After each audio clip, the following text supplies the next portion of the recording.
What's the worst that could happen on an airplane? Maybe this. There's not enough oxygen to survive up here. A freezing wind of hurricane force is roaring through the cabin. Aloha! The flight crew call Mayday, but nobody hears. And the airplane is headed for a mountain. It sounds like a nightmare. For everyone aboard Aloha Airlines Flight 243, this is no nightmare, it's reality. Aloha 243 is still up. When crash detectives discover what happened, their verdict shakes the airline business. This accident changed aviation history.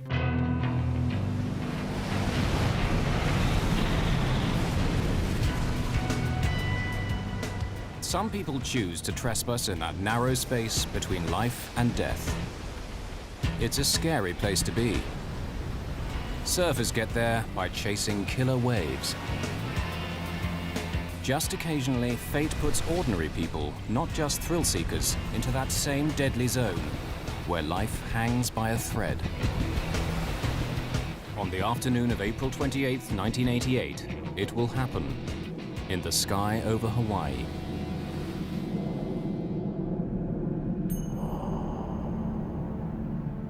At 1 p.m., Aloha Airlines Flight 243 is preparing to depart. A Boeing 737 is on the tarmac at Hilo Airport on Hawaii's Big Island, the southernmost of the Hawaii chain.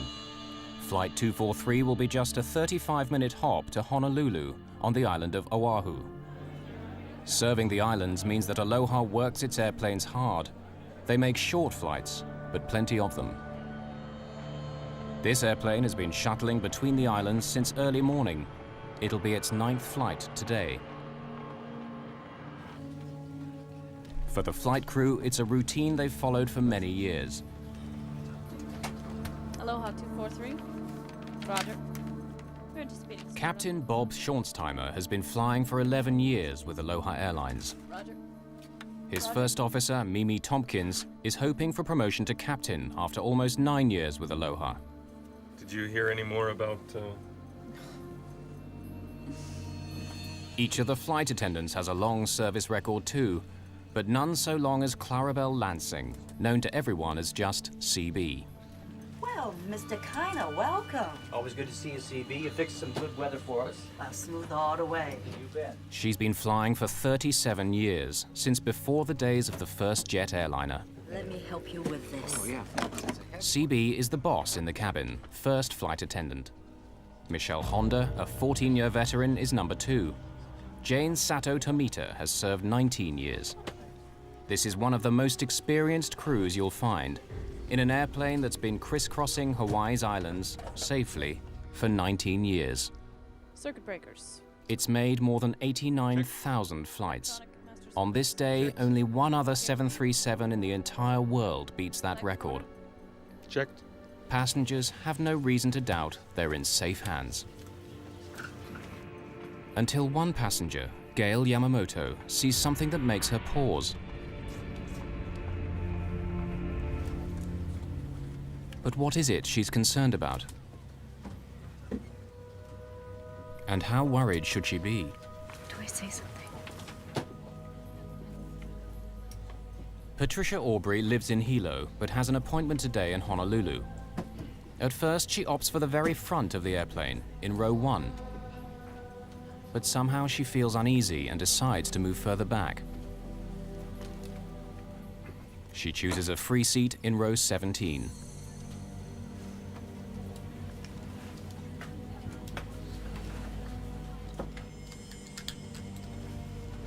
At 1:25, Flight 243 is ready for takeoff.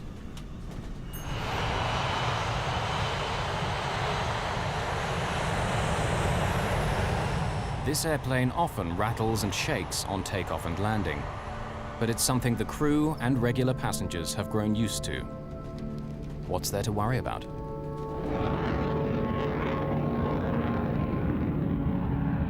Yellow departure. This is Aloha 243, climbing through 3000. Roger, climbing to flight... Though he's the captain, Bob Schornsteimer has chosen to take charge of radio links with air traffic control. It's Mimi Tompkins who'll fly the plane to Honolulu. Most of the flight time is taken up in climbing to their cruising altitude. It'll take 20 minutes to climb to 7,300 meters.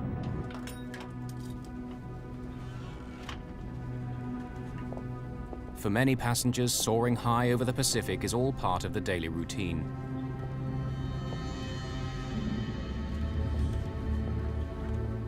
People like salesman Howard Kitaoka in row 5. He makes this trip often.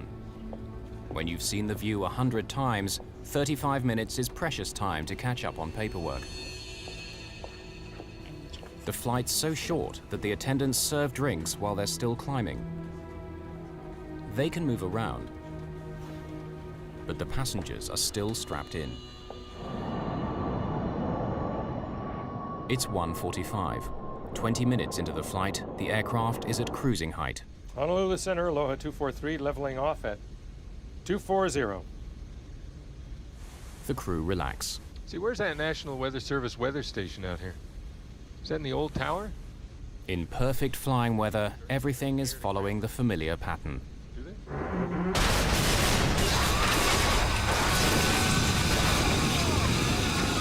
What was We that? have to get down! We've lost pressure. I saw a brilliant flash of light and boom. Everything was being sucked out of the plane. Here's what's happened. An explosive decompression has torn away 35 square meters of fuselage. We were in a tremendous blast of wind. The wind blast was unbelievable. A mass of things just went whoosh out the plane. You know, hair was up here. Everybody was in their seat except the stewardesses. I saw the stewardess get smashed down in the aisle. I could see her hair blowing and I could see blood, but that's all I could see of her. Jane Sato Tomita has been struck by debris at row 2. Michelle Honda has been thrown to the floor at row 15. There's no sign at all of CB Lansing. I will take control column. I can't hear you! Only seconds have passed since the explosion. The wind noise makes it impossible for the flight crew to communicate. Move back I there. can't hear you! We've lost pressure. Now, for the first time, they gain a sense of what's happened. Visible over a mound of tangled debris, there's blue sky where the airplane roof used to be. The first 5 rows are now completely exposed to the sky on both sides of the plane. The initial threat of being sucked out is past since the airplane's now completely depressurized. But passengers are still in danger. My seatmate was flopping out outside the aircraft because at that point it was just the floor and no walls or seating. And so I grabbed him. The cold and oxygen deprivation are both potentially deadly. Just imagine the scene up there. The top of the airplane broken off. The passengers don't have any ability to get supplemental oxygen because the critical tubing that feeds that oxygen is now gone. And at 24,000 feet, with very little to breathe up there, the passengers become incapacitated. That's called hypoxia. If you stay up at that altitude for any prolonged period of time, you become more and more physically disabled. With the top of the airplane gone, you now have 300-mile-an-hour winds blowing into that cabin. That's 3 times hurricane-force winds. Those people were dressed for Hawaii in the springtime, not minus 50-degree temperatures. Any period of time at 24,000 feet, and those people will die.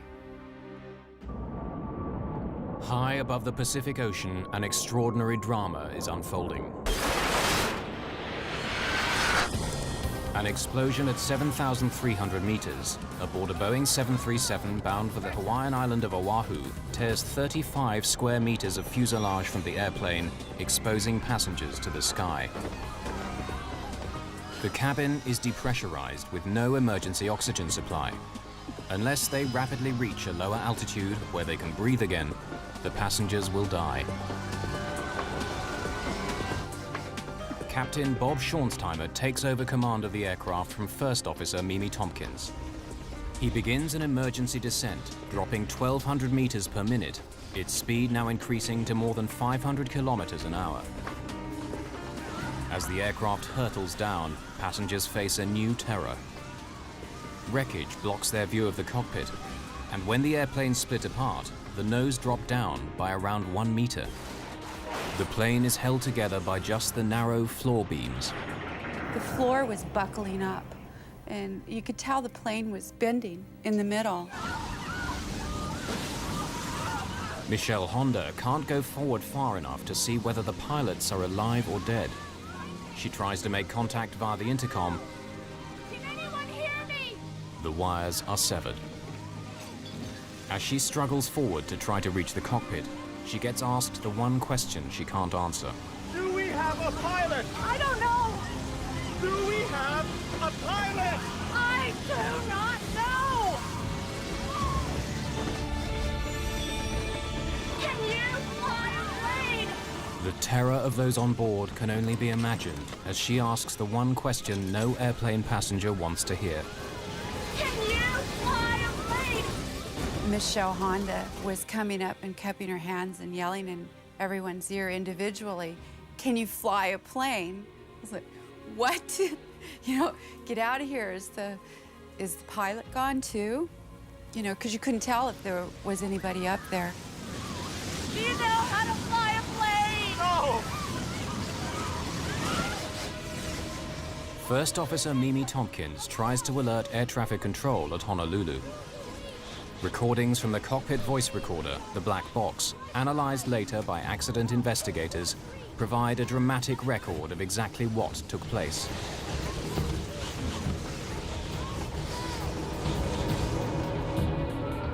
The nearest place where they can try to land is the island of Maui.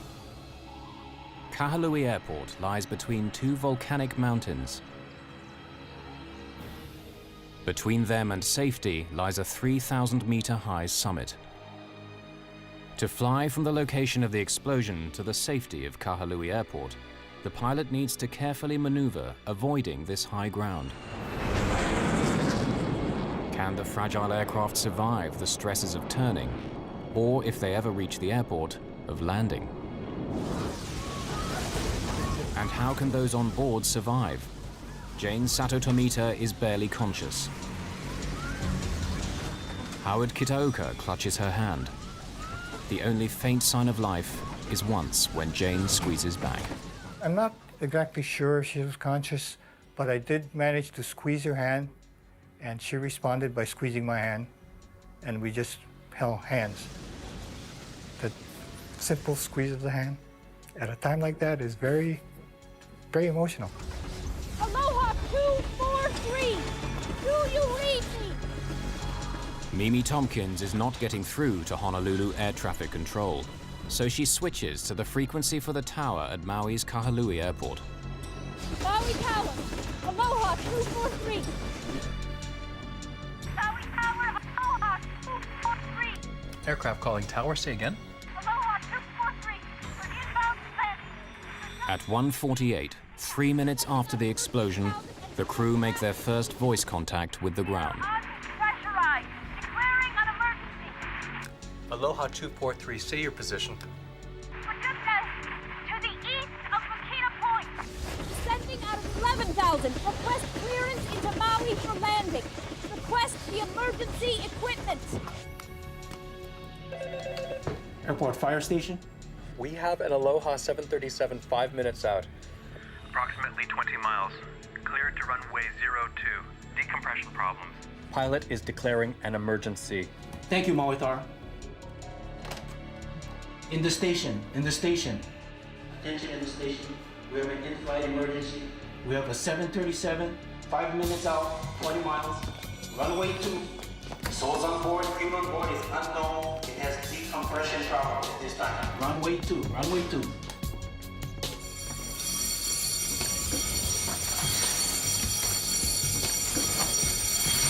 Aloha 243.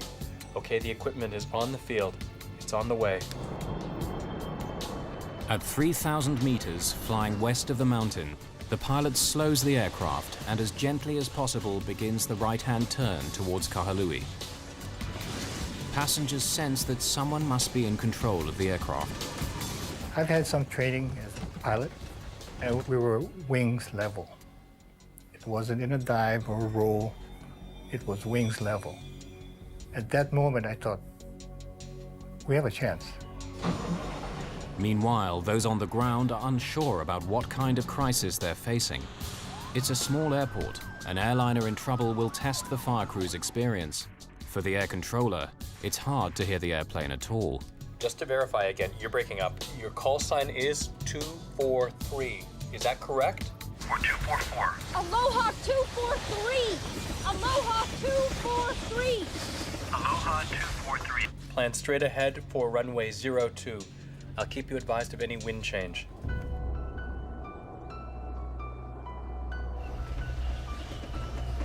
Four minutes after the explosion. At this lower altitude, they're able to remove their oxygen masks. With their speed having dropped to a little over 380 kilometers an hour, the wind noise decreases just enough for them to hear one another. You want me to call for anything else? No. Aloha 243. Looks like we've lost a door. We have a hole in the left side of the aircraft. But the tower can't hear this new information. They've lost contact with the aircraft. Their transmissions aren't being picked up. Aloha 243, you still up? Is this a radio malfunction or something worse? Aloha 243. Hearing nothing from the stricken aircraft, the controller fears the worst. Aloha 243. Aloha 243, still up. Aloha 243, if you still hear, please Ident. Affirmative. Aloha 243, roger. I got your ident straight away.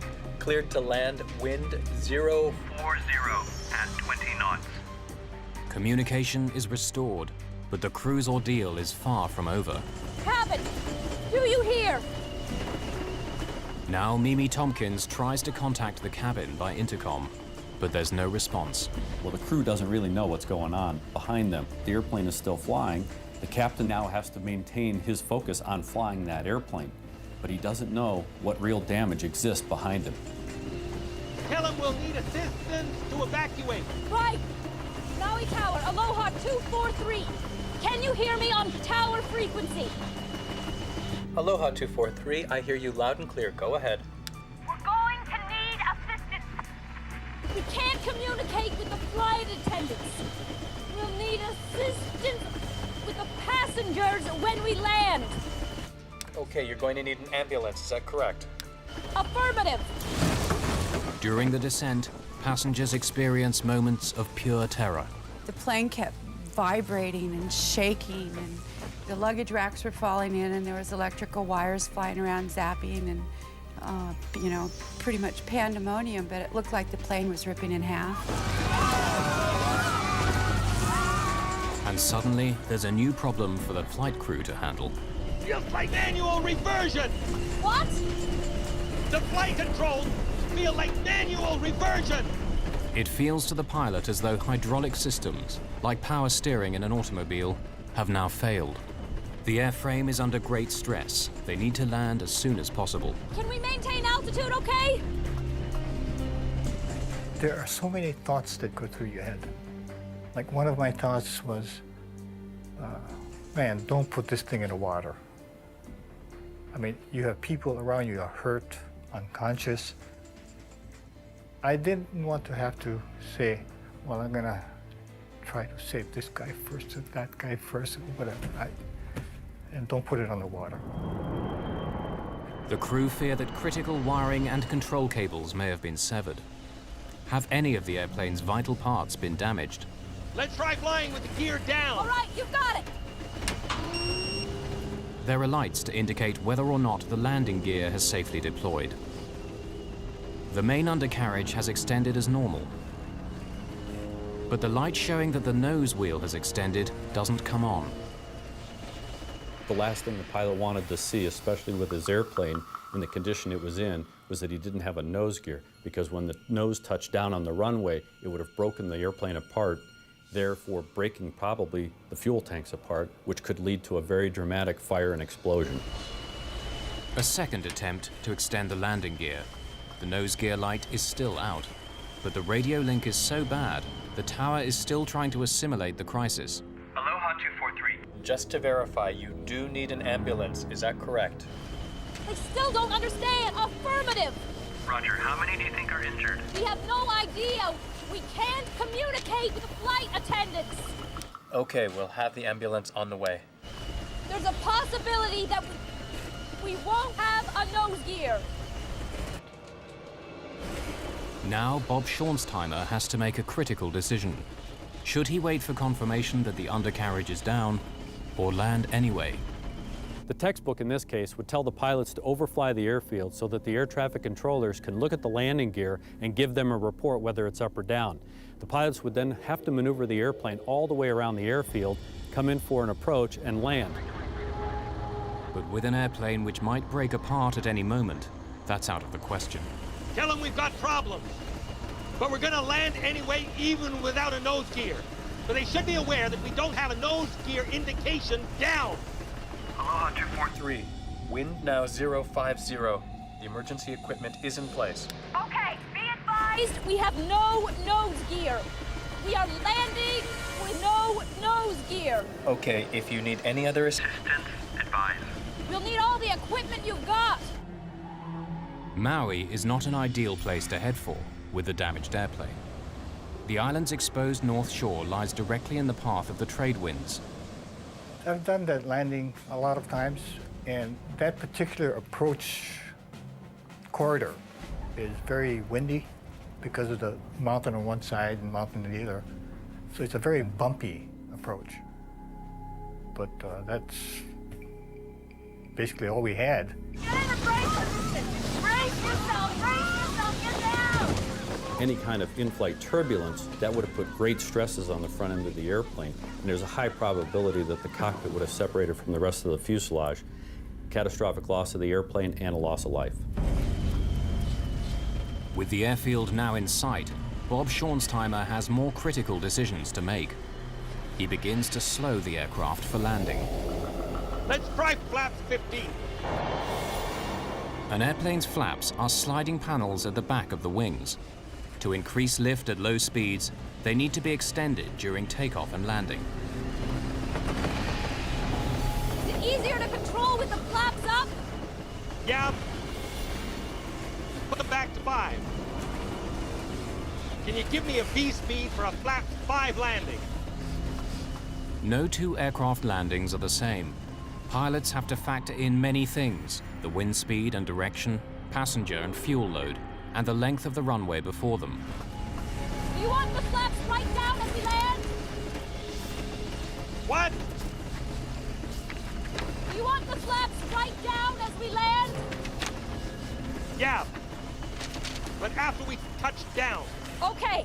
A complicated formula provides the VREF, indicating the safe landing speed.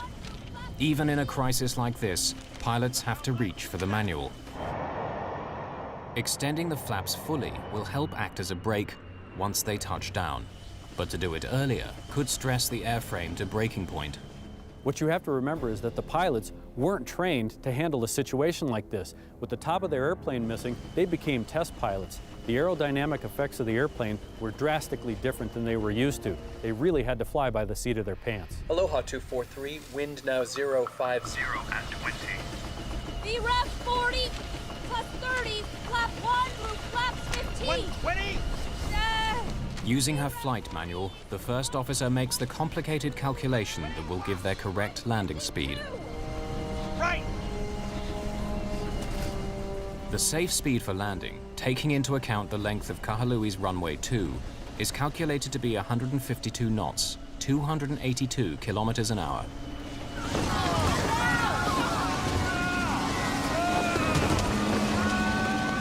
As the airplane slows, it becomes much harder to control. And so the pilot has to make another crucial call. Speeding up to keep control means he'll hit the runway faster than he should. He gambles that the higher speed landing is still the best option.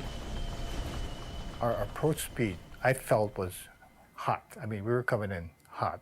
I don't know, don't ask me how many miles an hour it was, because I don't know. But from other landings, we were coming in fairly hot. Crash rescue teams prepare themselves for a worst-case scenario. At high speed and without the nose gear, a crash landing followed by a catastrophic fuel fire now seems inevitable. Under these conditions, the lack of a nose gear could have been a death sentence for everybody aboard this aircraft. A Boeing 737 with 95 people on board has suffered an explosive decompression near the Hawaiian island of Maui. It's still airborne, but only just, with 35 square meters of fuselage missing from the Aloha plane. As they prepare for an emergency landing, warning lights indicate that the forward landing gear has not deployed. If so, the airplane will most likely crash and burn. In the 12 horrifying minutes since the explosion, some passengers are convinced they're not going to make it alive.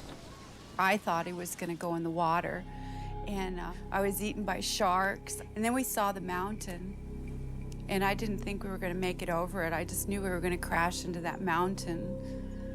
And then when we could tell, we could see the airport, and then, you know, then I burned to death because the plane blew up when we hit the runway. Suddenly, the news the pilots have been praying for. The gear is down. Inform Colwyn Command, the gear is down. Okay, thanks. Aloha 243, just for your information, the gear appears Down. The gear appears down. Want me to go to flaps 40? Help you? No, on the ground. The crew have had to make life or death decisions. In the next few seconds, they'll find out whether they're the right ones. Michelle Honda cradles her injured colleague as the critical moment approaches.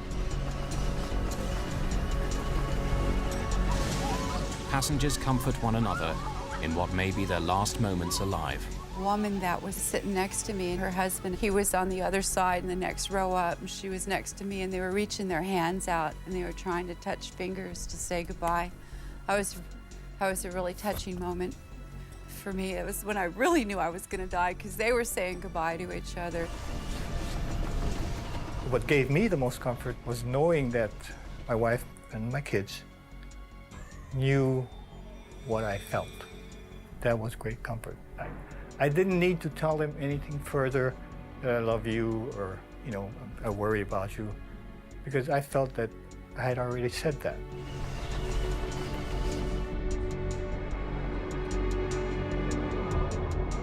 Though the forward undercarriage has extended, the crew still can't be certain whether it is locked in place or whether it'll collapse on landing.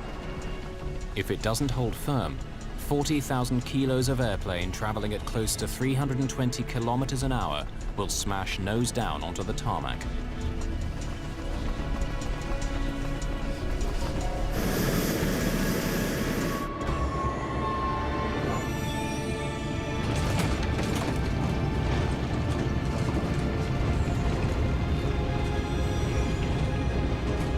One reverse. Okay. Thrust reverser.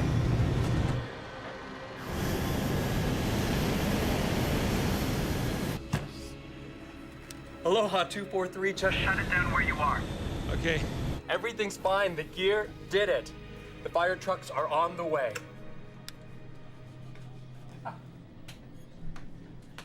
Okay, shut it down.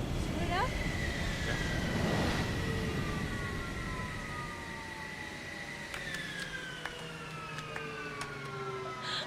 Oh, God.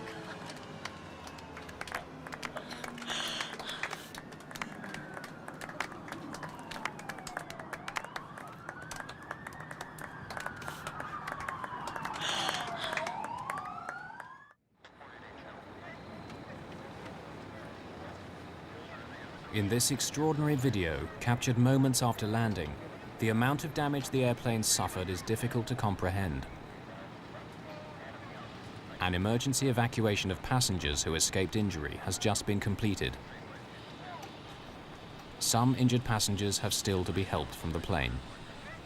How it flew for those 13 terrifying minutes seems astonishing. Captain Bob Schornsteimer is thanked by passengers who just minutes before had expected to die. The tension is released. Boy, I just said, yes, baby. That's all I said. Pilot did a tremendous job. Patricia Aubrey hugs her heroine, Michelle Honda. I was crying, and of course everybody was traumatized. looking at the plane and looking at the people bleeding, and just, I kept touching myself going, I'm here. I can't believe I'm still alive. Her last-minute impulse to switch seats saves her from injury, maybe from death. Something was telling me not to sit there, because I didn't have a good reason to move, you know. My guardian angel was tapping me on the shoulder and telling me to move. A final desperate head count by Michelle Honda confirms the crew's worst fears. C.B. Lansing, the veteran of 37 years flying for this airline, is missing. A sea search begins in the area of ocean where the explosion took place. Neither body nor wreckage are found. Jane Sato Tomita has started to recover. 7 passengers are seriously hurt, the worst injury a skull fracture. But how have the rest survived? At the moment of decompression, it's just their seatbelts which made the difference between life and death. They went poof, a loud noise, and it just, the whole thing come apart. And I personally thought we were all gone, and we were fastened, all had our seatbelts fastened. Well, most of us evidently, or would have lost a lot more. But there's something else. At the most critical moment, Maui's notorious high winds died away. I was amazed to see front of the fuselage missing. What was so funny about the whole thing is that when it came in, had no wind. I mean, I believe if you did have that wind, the aircraft wouldn't have made it. It would have split into 2 pieces. And it's a miracle. It's very much a miracle. This is one of the most remarkable flying events in history. No airplane has ever landed with this amount of damage. The only thing that was holding the forward section cockpit to the rest of the fuselage were the floor beams. Basically, they were hanging by a thread. From a close study of the fuselage, crash investigators tried to determine how the airplane structure remained in one piece. The critical factor proves to be the precise location of the explosion. The thing that saved them was that because the damage was across the top of the airplane, as the nose tried to bend down, these members through here are in tension, and it kept them in line and kept them straight. So even though it was almost ready to break off, the structure was still strong enough here to keep it together.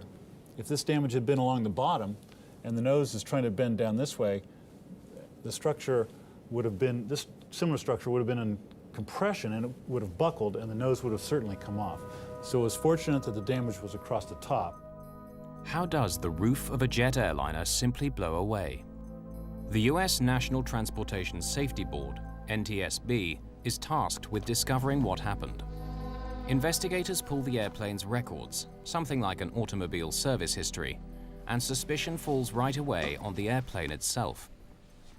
The best evidence for what happened, the missing fuselage section, is now lying at the bottom of the Pacific Ocean. But by carefully piecing together the clues they do have, investigators hope to solve one of the most spectacular accidents of all time. In the 38 years since its launch in 1967, more than 5,000 737s were sold. Somewhere in the world, a 737 takes off every 5 seconds. The accident airplane was number 152 off the production line, delivered in May 1969. The airplane was designed for a 20-year service life and 75,000 flights.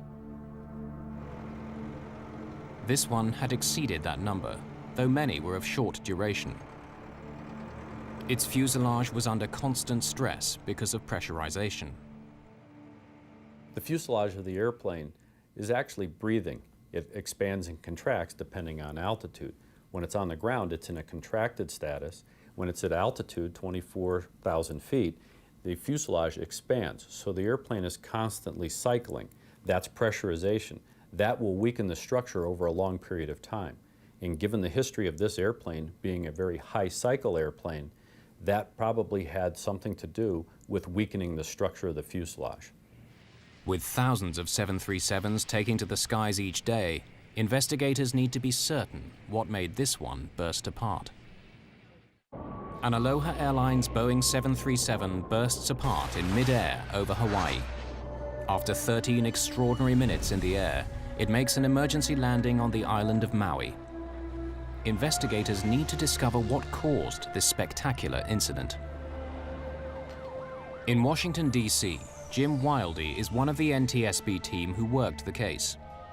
His expertise as a metallurgist proves crucial. I got a call about 2 in the morning, in the middle of the night, from my boss, and there had been an accident in Hawaii. They were putting the team together. I hopped on a plane and went to Hawaii. He takes samples from the remaining fuselage and back in the lab discovers something barely visible to the naked eye. Hairline cracks like this, beside the holes where rivets had been. Figuring out how those cracks came to be there means going back to basics, to the way the Boeing 737 was put together. Airplanes are built from many separate panels. Where they overlap, they're bonded together by a powerful adhesive known as epoxy. Rivets hold the panels tight together while the epoxy sets hard. On the Aloha airplane, there's telltale discoloration inside the overlapping joints. Here is the vital clue. You can see now where the dark material is the epoxy that was used to bond the 2 layers of the lap joint together. The white material you see here is corrosion damage of the aluminum fuselage skin. So the original intent was that the stress that's trying to pull one skin away from the other skin piece, the stresses would go through the bonding and not through the rivets. Of course, as this thing becomes disbonded, now the rivets themselves are loaded, and especially this top row of rivets, and this is the row of rivets we think that had the fatigue cracking in it that led to the eventual opening of the roof structure on the Aloha 737 airplane. The files reveal that Boeing warned airlines, including Aloha, of problems with some early 737s. If the epoxy isn't applied at exactly the right temperature, if the panels have moisture or dirt on them, the bonding can fail. In warnings and service bulletins, some issued over 15 years earlier, Boeing spells out the danger. The Hawaii climate with humid and salt-laden air helps corrosion to occur. But instead of grounding airplanes for a nose-to-tail examination, Aloha has inspectors make occasional checks, often at night, when those on duty are least alert, working under artificial light. Those tiny cracks escape detection. These cracks go unrepaired, and now you have an airplane that is a ticking time bomb. There are other problems. Boeing's service bulletins and what are called airworthiness directives issued by the Federal Aviation Administration are often difficult to understand. Airworthiness directives are very complex and read like a legal document. Aloha needed to have someone who could read that document and interpret it into plain English for the mechanics, the wrench turners. That never happened. An airplane that has been worked so hard, serviced by mechanics who don't fully understand the briefings, is a recipe for disaster. Investigators now believe they know why the airplane burst open, but they don't yet know how. I was flying back from Hawaii to Los Angeles, and while I was in the air, I got a message that that we needed to interview this passenger who had apparently seen a crack as she was getting on the accident flight. You saw something as you got on this airplane, which you pointed out to your roommate. Cynthia Johnson. Yeah, Cynthia. Yeah. Talk me through it. What did you see? What I saw was to the right of the door, where the paint was white. Well, it was a crack.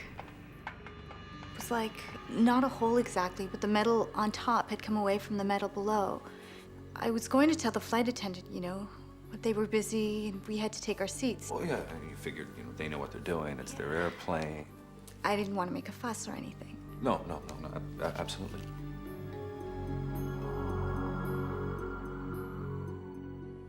The witness saw cracking in this area, and we found fatigue cracking back in here.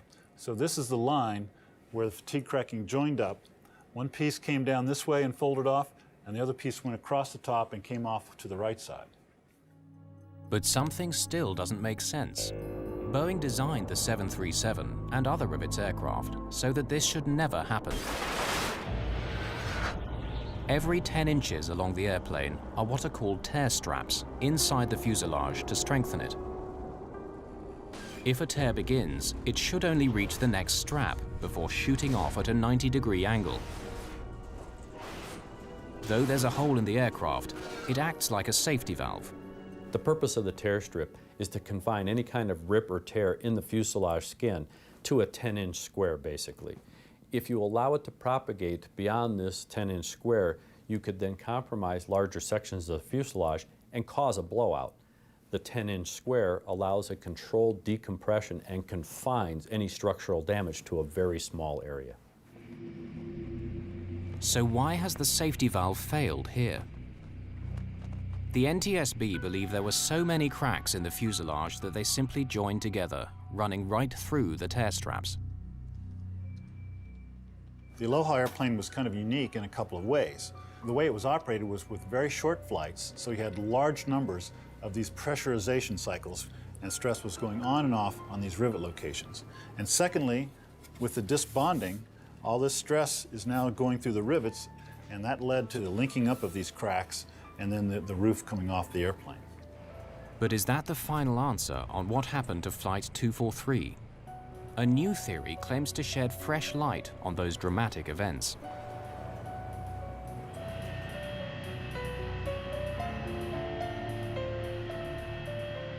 Matt Austin is an engineer who lives in Honolulu. The story of Flight 243 both appalls and fascinates him. I flew very regularly on Aloha Airlines, and I'd been on that plane about a week before it actually lost the roof.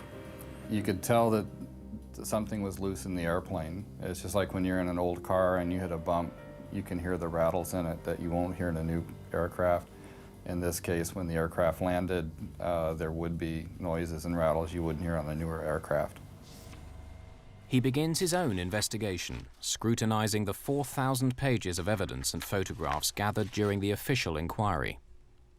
I am an expert in explosion dynamics and how pressure vessels explode, what causes them to explode, which way the cracks run as they're coming apart. In the case of the Aloha accident, the main focus from the aeronautical industry was they were looking at it as an airplane structural failure, whereas I analyzed it from the point of view of a pressure vessel failure.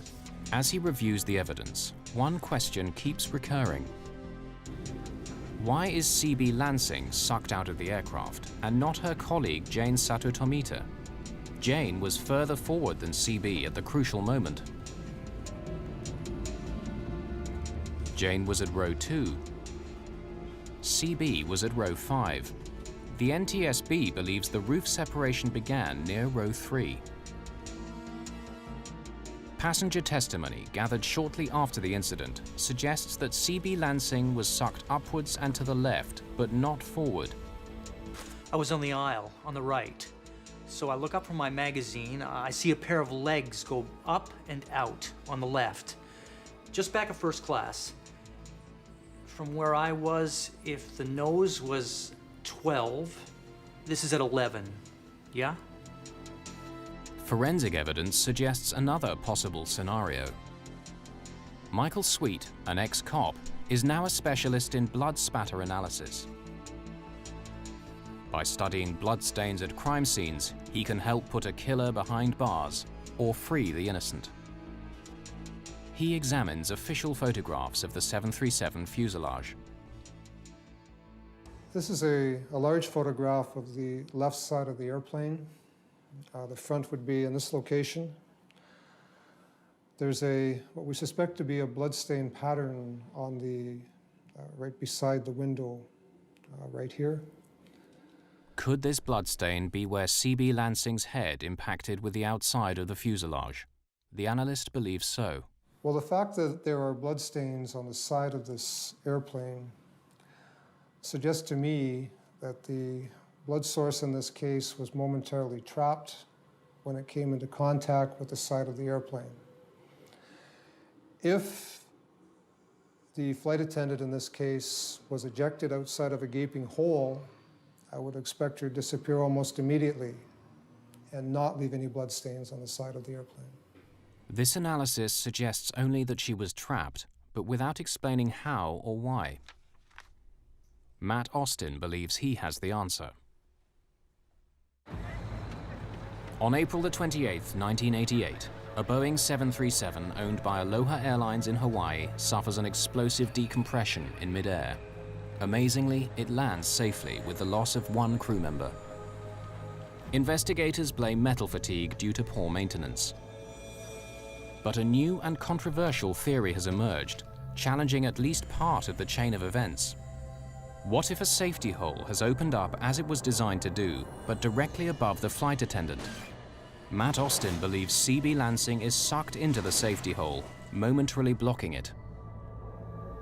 All of the air that's trying to escape has no place to go, so it built up a huge pressure spike, and that's what blew the roof off the top of the airplane. What he's describing is known as a fluid hammer. In scientific terms, air is fluid, as is water. Here's a simple demonstration in a bathtub. The water is in fact escaping through the drain. As we move the drain plug back down toward the hole, it will immediately slam shut and create a force, which is a simple example of a fluid hammer. He believes this phenomenon, on a giant scale, caused the accident. It's very tragic, but if we don't look at the forensic evidence that's left, then we won't understand exactly what caused the explosive decompression and possibly prevent a future occurrence. The NTSB say that the fluid hammer theory is valid scientifically, but for them the evidence still points to something simpler, a virtually simultaneous failure in the airplane's many weak spots. The safety board's investigations are never really closed.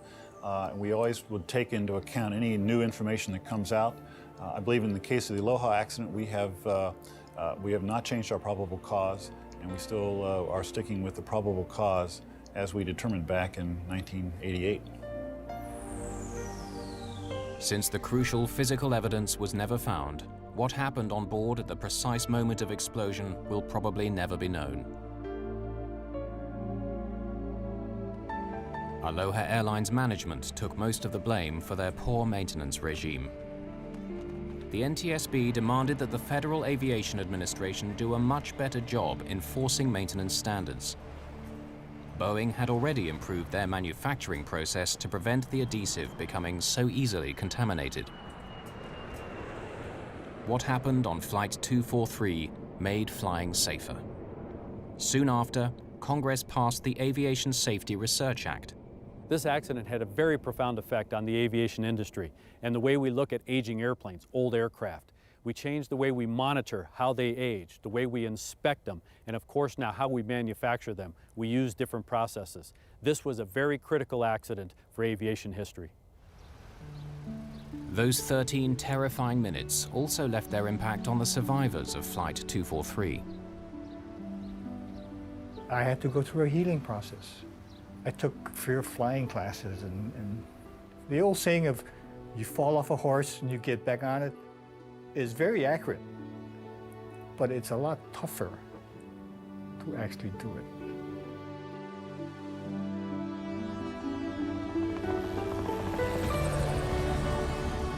Patricia Aubrey had to find a way of dealing with the memories also. Her way was to revisit the same piece of airspace where the terror unfolded. I would go flying with my psychologist. You go through what they call desensitization, where you confront your fear and you just do it so many times that you can do it without having a bad reaction. Before that happened, if something bad happened to me, I'd go, I hate life. But I don't hate life. I can deal with it. Bring it on. I'll take care of it. I'd much rather be alive. There's one further legacy of that fateful day. The ocean never did surrender the body of CB Lansing.